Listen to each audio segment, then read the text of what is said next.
Hola, hola, ¿qué tal? ¿Cómo están? Bienvenido a tu grupo de conexión. Quien te saluda es el pastor Luis de Comunidad Internacional Metrópoli. Para mí es un gusto y un privilegio poder estar platicando en los próximos minutos contigo acerca de nuestro primer tema de nuestra serie Pasión por la Casa.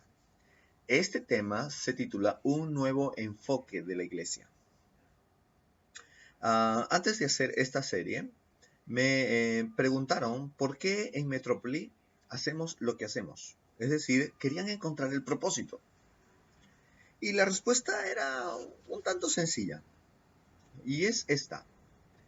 Yo creo que tenemos una responsabilidad, tanto tú que estás mirando este video, como el que está dirigiéndose a ti ahora, de poder transmitir lo que Dios nos dio a otras personas. Eso no implica que otras personas piensen como yo, no implica que otras personas hagan lo que yo hago, tal como yo lo considero, ¿correcto? Pero sí una responsabilidad de tomar principios y volverlos transferibles, y que tú tomes estos principios y el reto sea de que utilizando esos principios tú los puedas contextualizar en tu comunidad, familia, ciudad o país. Dicho sea de paso, te hago recordar que usted es un líder, y un líder toma decisiones y genera soluciones.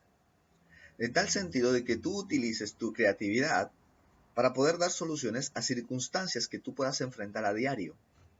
Tanto así, desde que iniciaste tu existencia en este planeta, tú has ido tomando decisiones que te han llevado a cosas buenas o también a destinos malos. Tú eres el fiel testigo de que tus decisiones, sean cual fuera ellas, han tomado y han tornado consecuencias, algunas buenas y algunas malas. De esto no vamos a tratar hoy, pero sí lo vamos a hacer más adelante, acerca de la ruta que nosotros elegimos nos va a llevar a un destino. El propósito de esta sesión es poder eh, darte un primer vistazo de por qué Metrópoli hace lo que hace, cuál es el fundamento que tiene Metrópoli como comunidad, como iglesia, pero también llevarte al corazón de lo que Dios tiene para nosotros como comunidad y cuál es el objetivo, la perspectiva que tú como participante de un grupo de conexión necesitas tener. Las iglesias tradicionales, creo yo, fueron creadas para cristianos. Y esto tal vez te suene un poco extraño. Tú dices, sí, pues bueno, ahí van todos los cristianos. El problema es que las iglesias tradicionales tienen su propio lenguaje, tienen sus propios rituales, muchas de ellas, tienen inclusive sus propios ambientes, tienen sus propias rutinas. Y el problema es que cuando esto sucede, es muy fácil sentirse marginado. ¿Y quiénes son los que se sienten marginados? Obvio, los que no son parte de esta iglesia. Por lo tanto, cuando uno empieza a analizar la Biblia, el corazón de Jesús cuando estuvo aquí en la tierra, uno se pone a analizar el sentido que él tenía, que era hacia los de afuera, no tanto hacia los de adentro. El tema es que nosotros nos enfocamos muchas veces hacia los de adentro por dos razones. La primera es porque los de adentro dan dinero. Y la segunda es porque los de adentro se quejan más. En tal sentido, que las personas que dan dinero y se quejan más son las personas que son muy fácilmente escuchadas. Los oídos de los líderes de las iglesias tradicionales prestan muchísima más atención a estas dos características. Pero yo hago la pregunta ahora. ¿Qué de las personas que están afuera? ¿Qué conceptos tenías tú antes de entrar a una iglesia? ¿Qué conceptos tienen tus amigos y familia de una iglesia? Estratégicamente, Metrópoli no se llama iglesia, se llama comunidad. Porque la palabra clave en Metrópoli es conexiones. ¿Qué quiere decir esto? Que como pastor, como líder de esta comunidad, tu líder de grupo y tú como participante de un grupo de conexión deben de buscar conectarse unos con otros. Si tú eres un hombre de negocio, busca conectarte con otros hombres de negocio. Si tú eres una madre de familia, busca conectarte con madre de familia. Si tú eres matrimonio, busca conectarte con otros matrimonios. En tal sentido de que debamos reconocer que si tú tienes capacidades, dones y talentos innatos que Dios te dio, pueden servir para otros. Y los dones y talentos que Dios les dio a otros pueden servirte a ti. Esto es comunidad. La palabra iglesia tiene en el libro de los Hechos una primera terminología que se llamaba eclesia. Es una terminología romana que hablaba de asamblea, que hablaba de comunidad. Es por eso que en el libro de los Hechos, en el capítulo 2, donde se cita la primera vida de la iglesia, habla de que todos tenían las mismas cosas en común, compartían el pan con alegría y sencillez de corazón. Es decir, vivían en una comunidad, hacían coinonía, hacían grupos, hacían familia. Ahora yo te digo algo, uno de los retos como iglesia hoy en día que tenemos es tratar a los hermanos de la iglesia, a los amigos que asisten con nosotros a la iglesia como nuestra familia. Y esto es un reto. ¿Por qué? Porque muchos de las participantes de iglesias tradicionales se llaman hermanos dentro de la iglesia, pero afuera no se comportan como familia. Y en Metrópoli vamos a gastar sangre, sudor y lágrimas para que juntos podamos ser familia. Jesucristo dijo algo en Juan 17. Guarden la unidad, porque en la unidad el mundo creerá que yo existo. Y este es de mi corazón un trabajo que yo voy a hacer día a día, minuto a minuto. Y diré y hablaré a mis líderes y a los líderes de los grupos de conexión para que de esta manera fomenten esta unidad. Ser comunidad será el reto que Metrópolis se forme en los próximos años. Lo siguiente que te tengo que hablar es que el cristianismo en los primeros momentos de su creación era una extensión del judaísmo. Acuérdate que Jesús cuando vino participaba del judaísmo, él era judío, los apóstoles eran judíos y por lo tanto la gente veía que el cristianismo era una extensión del judaísmo. Y es allí donde empiezan los primeros problemas. Y en el libro de los Hechos, capítulo 15, donde ahora vamos a leer, se presenta un serio problema, un primer serio problema. Así que yo te invito a que abras tu Biblia, sea cual fuera la traducción que tengas. Abre tu Biblia, ubícate en el libro de los Hechos de los Apóstoles, capítulo 15, y vamos a empezar a leer desde el versículo 1. Yo voy a utilizar una versión que se llama Nueva Traducción Viviente. La idea es que tú no tengas la misma traducción que yo, simplemente utiliza la versión de Biblia que has portado y que has llevado el día de hoy a casa, a tu grupo, y que juntos podamos leer la Biblia. Cualquier duda al final, el líder de tu grupo te la va a resolver. ¿Correcto? Así que bueno, abre tu Biblia, Hechos, capítulo 15, versículo 1, y empiezo a leer. Cuando Pablo y Bernabé estaban en Antioquía de Siria, llegaron unos hombres de Judea y comenzaron a enseñarles a los creyentes, diciendo lo siguiente: a menos que se circunciden como exige la ley de Moisés, no pueden ser salvos. ¡Wow! Esto es muy interesante. ¿Por qué? Porque estos primeros cristianos enseñaban a los gentiles, es decir, a los que no eran parte del pueblo judío, a que se tenían que circuncidar para ser salvos. ¿Te imaginas? Encontrar una iglesia hoy en día que te digan, tienes que circuncidarte para que seas parte del pueblo cristiano. Aunque suene repugnante y doloroso, es lo que estos primeros cristianos creían cómo era el cristianismo. Versículo 2. Pablo y Bernabé no estaban de acuerdo con ellos y discutieron con mucha vehemencia. Finalmente la iglesia decidió enviar a Pablo y Bernabé a Jerusalén junto con algunos creyentes del lugar para que hablaran con los apóstoles y con los ancianos sobre esta cuestión. Fíjese, Pablo, el apóstol, judío, fariseo de fariseos según su propia descripción, un hombre muy entendido acerca de la ley de Moisés, no estuvo en acuerdo. ¿Será porque tenía él previsto en su corazón este sello que Jesús le había dado a los apóstoles, que era mirar hacia afuera y no tan solo hacia adentro? Mira lo que dice a continuación, versículo 4. Cuando llegaron a Jerusalén, toda la iglesia, incluidos los apóstoles y los ancianos, les dieron la bienvenida a Pablo y Bernabé, quienes les informaron acerca de todo lo que Dios estaba haciendo a través de ellos.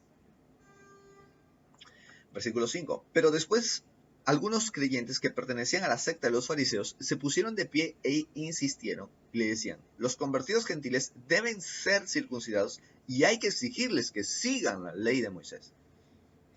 Wow, esto es interesante. ¿Te parece conocida esta frase? Ellos tienen que escuchar el tipo de música que aquí escuchamos. Ellos tienen que vestirse como nosotros consideramos que es correcto vestirse. Ellos tienen que hacer las cosas que nosotros creemos que la iglesia tiene que hacer.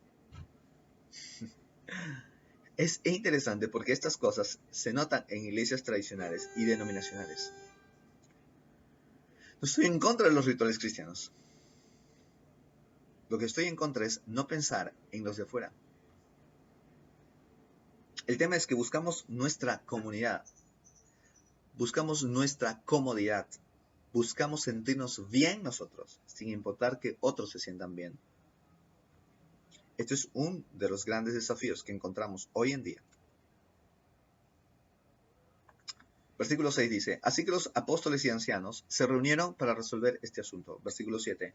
En la reunión, después de una larga discusión, Pedro se puso de pie y se dirigió a ellos de la siguiente manera. Hermanos, todos ustedes saben que hace tiempo Dios me eligió entre ustedes para que predicara a los gentiles a fin de que pudieran oír la buena noticia y creer. Dios conoce el corazón humano y Él confirmó que acepta a los gentiles al darles el Espíritu Santo, tal como lo hizo con nosotros. Verso 9. Él no hizo ninguna distinción entre nosotros y ellos, pues les limpió el corazón por medio de la fe. Entonces, ¿por qué ahora desafían a Dios al poner cargas sobre los creyentes gentiles con un yugo que ni nosotros ni nuestros antepasados pudimos llevar? Qué interesante es esta explicación y posición del apóstol Pedro. Porque él estaba sacando la esencia del cristianismo y la esencia de la ideología de Jesucristo para la iglesia. No es si te sientas bien o no, es si tu invitado se siente bien. Ahora, no queremos malinterpretar el tema de hacer de la iglesia un retail, es decir, una compañía que agrade simplemente porque tiene que agradar a los posibles y futuros clientes. No. Tiene que ver con principios simples y sencillos de que los nuevos creyentes hagan para conectarse en comunidad con otros creyentes ya existentes y que juntos puedan adorar al Padre.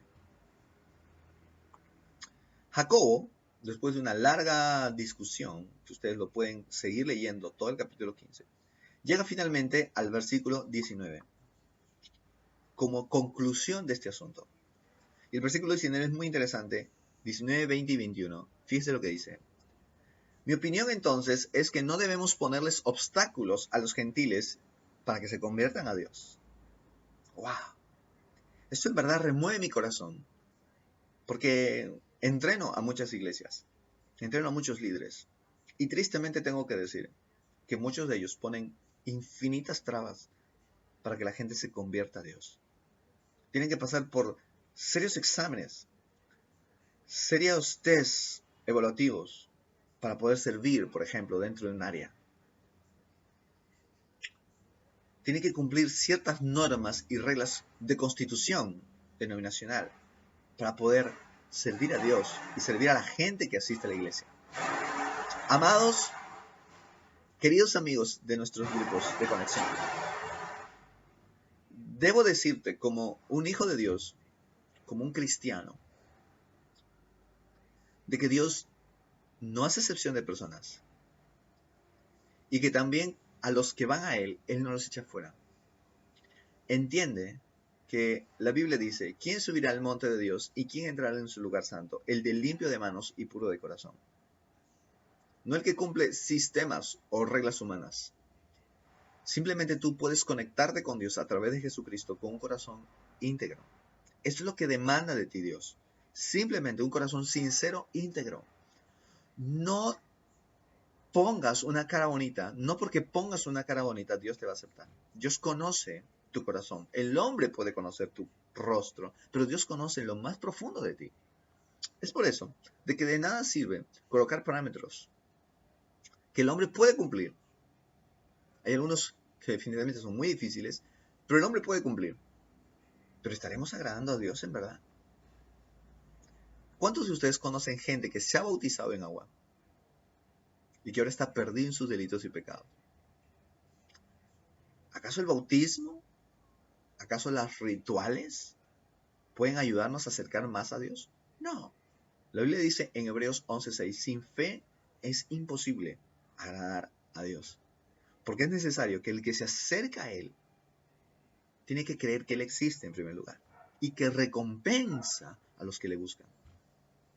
Así que el camino a Dios es sencillo. Es Jesús. Querido amigo y querida amiga, hoy tal vez sea el comienzo en un grupo de conexión. De repente no entiendas muchas de las cosas que he hablado. De repente estés de acuerdo en todo o en muchas de las cosas que te he mencionado hace un momento. Pero ¿sabe qué? El grupo de conexión te va a ayudar a conectarte con otros y a conectarte con Dios. Pero el reto tuyo es personal. Es en tu lugar privado. Es rumbo a tu trabajo. Es en tu trabajo. Es con tus hijos, con tu esposo, con tu esposa, con tus amigos, con tus padres. Es en lo privado. Es en la noche cuando abres el computador y empiezas a estudiar y visitar páginas en internet. Es en el momento en donde ves televisión. Es en el momento que juegas fútbol y te distraes un momento. Es en un momento cuando hablas chistes. Es en un momento cuando piensas en alguien o en algo. Es en el momento cuando estás provocado a juzgar a alguien o a prejuzgarlo, que es lo peor.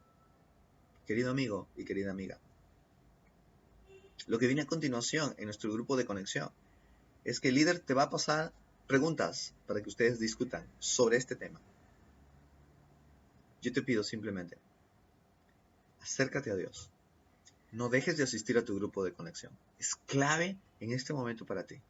Es demasiado clave. No tan solo nos vamos a ver una vez por semana.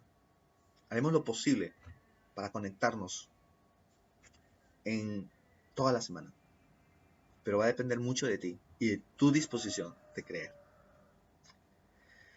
Fui el pastor Luis de Metrópoli. Para mí un gusto y un privilegio poder haber estado compartiendo contigo estos minutos.